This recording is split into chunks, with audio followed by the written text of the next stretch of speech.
1. 홍수에 살아남은 자들. 홍수 심판으로 죽은 자는 얄다바오트와 엘로힘의 혼의 인간, 그리고 천사의 후손들입니다. 심판으로 인해 하나님의 아들이 다수 죽었고 일부는 살아남았습니다.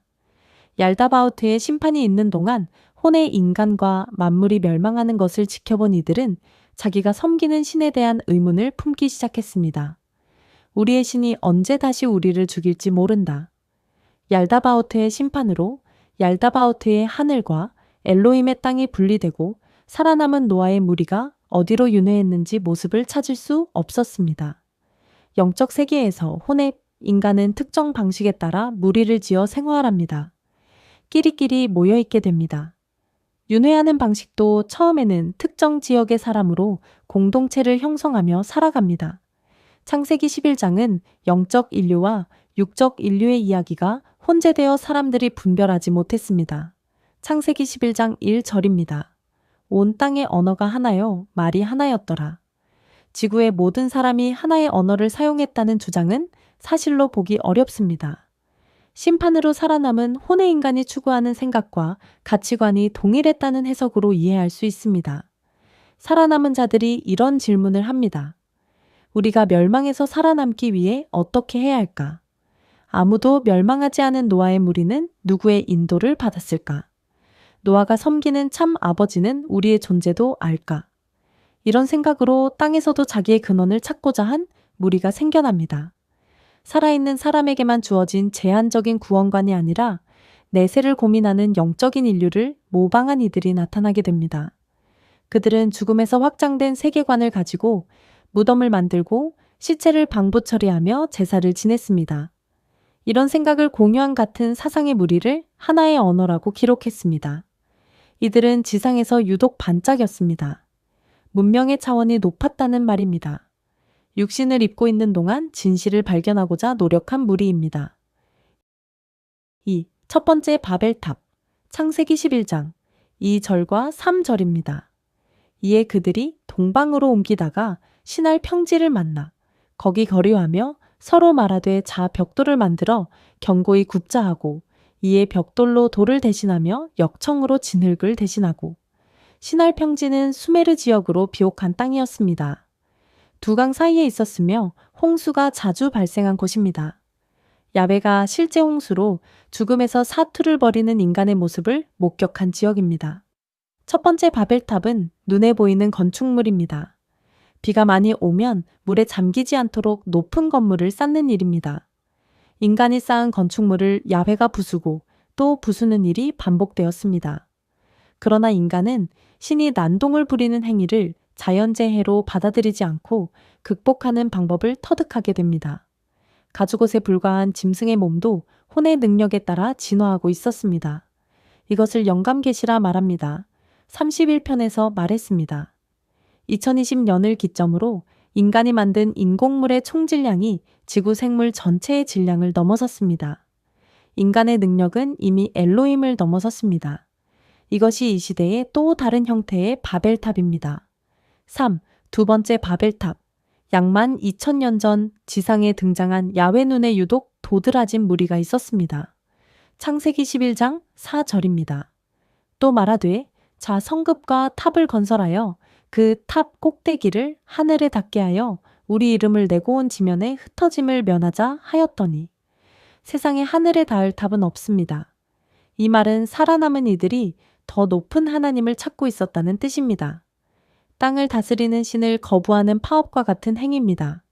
주의 전언입니다. 자유의지란 인간이 신을 능가할 행동 또는 생각이다.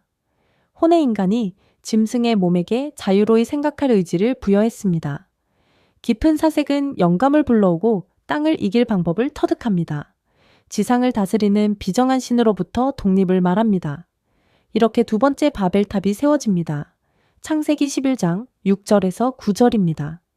여호와께서 이르시되 이 무리가 한 족속이요 언어도 하나임으로 이같이 시작하였으니 이후로는 그 하고자 하는 일을 막을 수 없으리로다. 자, 우리가 내려가서 거기서 그들의 언어를 혼잡하게 하여 그들이 서로 알아듣지 못하게 하자 하시고 여호와께서 거기서 그들을 온 지면에 흩으셨으므로 그들이 그 도시를 건설하기를 그쳤더라. 야훼가 12,000년 전 지상에 강림했을 때 눈에 거슬리는 무리가 있었습니다.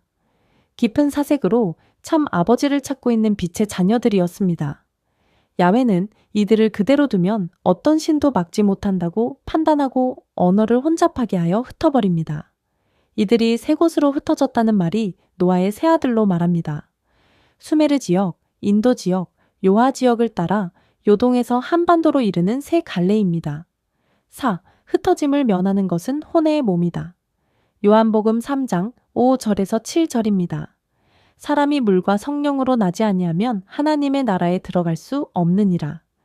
육으로 난 것은 육이요 영으로 난 것은 영이니 내가 내게 거듭나야 하겠다 하는 말을 놀랍게 여기지 말라.